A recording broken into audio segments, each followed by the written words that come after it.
witnessing with our current strategy with Ukraine and America ain't just some diplomatic reshuffling.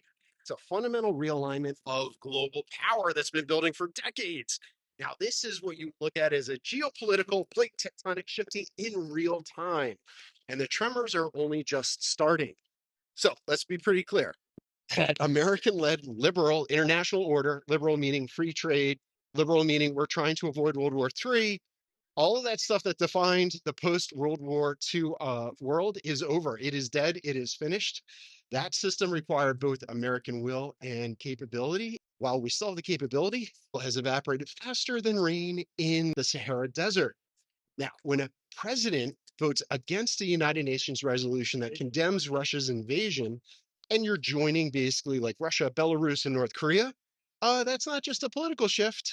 That is a declaration that the old rules-based system that America built is being abandoned by its own architect. And it shouldn't shock anybody who's really been paying attention to demographics and resource constraints. America's internal cohesion has been fracturing for decades. Like, do we all get along? Are we all polarized? Do we all agree on what is real and what isn't? No, social media hasn't helped. Now, the heartland has fundamentally different priorities than the coasts. Our infrastructure is falling apart. Our political system is paralyzed. And most importantly, the average American couldn't care less about enforcing global norms in Eastern Europe when we're worried about paying rent. And that's really on single family zoning more than anything else that's caused all of this. Now, what the president instinctively understands is that American power must be deployed selectively, not universally, right? We're kind of starting to choose Russia over Ukraine, not because anybody really loves Putin. We're just making a cold calculation from a realist viewpoint. We're not doing it because we're fans. It's practical reasons. Russia has energy, nuclear weapons, resources, and can mess with China's northern border. Now, Ukraine, on the other hand, has farms and dreams of democracy and wants to do trade and all this fuzzy. But Russia is more strategic.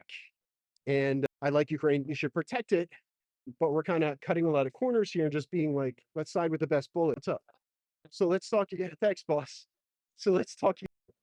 The Europeans have lived in a fantasy world for 75 years where American security guarantees allow them to build comfortable welfare states while spending pocket change on defense. That game is over. Germany's political transition is at a critical inflection point, but they're moving at the speed of bureaucracy, where history is moving at the speed of war. And the Europeans keep talking about strategic autonomy right now, but they lack three important components. You need energy independence, you need military capacity, and demographic vitality. These are older, aging societies that are dependent on Russian gas and American security. They're trying to defend liberal values in a world that's rapidly moving towards post-liberal. This is not good for Europe. Now, if you take a look at Ukraine itself, the facts are pretty brutal on the ground. Russia controls territory and resources, maybe $12 trillion worth of Ukrainian resources. Ukraine lacks, Russia has more people. They have the demographic depth that Ukraine lacks. Most crucially, they have time. Putin just has to wait while Western resolve erodes, and the president's actions have accelerated that erosion dramatically. The critical mineral deal that's being floated is pretty revealing. It's not about helping Ukraine, it's about carving up what we call spheres of influence.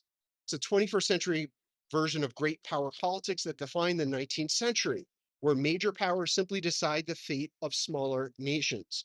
We're shifting from a world that was defined by universal rules to one defined by power relationships and geographic constraints. And in this world, Ukraine sits on the northern European plain with no natural defenses against Russia.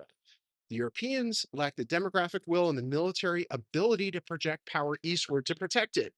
And America is increasingly focused on its own internal cohesion and maybe around Asia. What comes next is going to be pretty messy. You see frozen conflicts, you see buffer zones, and spheres of influence replace the clean lines of national sovereignty that define the post-World War II order. Basically, you see a bunch of regional wars pop out elsewhere around the world. The transition is rocky. Think wars, especially for smaller nations that get caught between great powers. But this isn't the president's creation. It's a return to historical norms before America jumped in and created the United Nations and global safety. If you look at demography and geographics and resource constraints, They're kind of putting themselves back in place after a 70-year peace. The countries that thrive in this new era are ones that recognize these big shifts and plan accordingly. You can't really cling to nostalgia anymore for a order that no longer exists. We're not watching the end of history, we're watching its violent return. The side effects are expensive. War could be global recession, global depression, higher costs for everything. Cars go up in value, maybe 30%. Incomes are lower. War is never going to be good for anyone. Even if you are isolationist, you still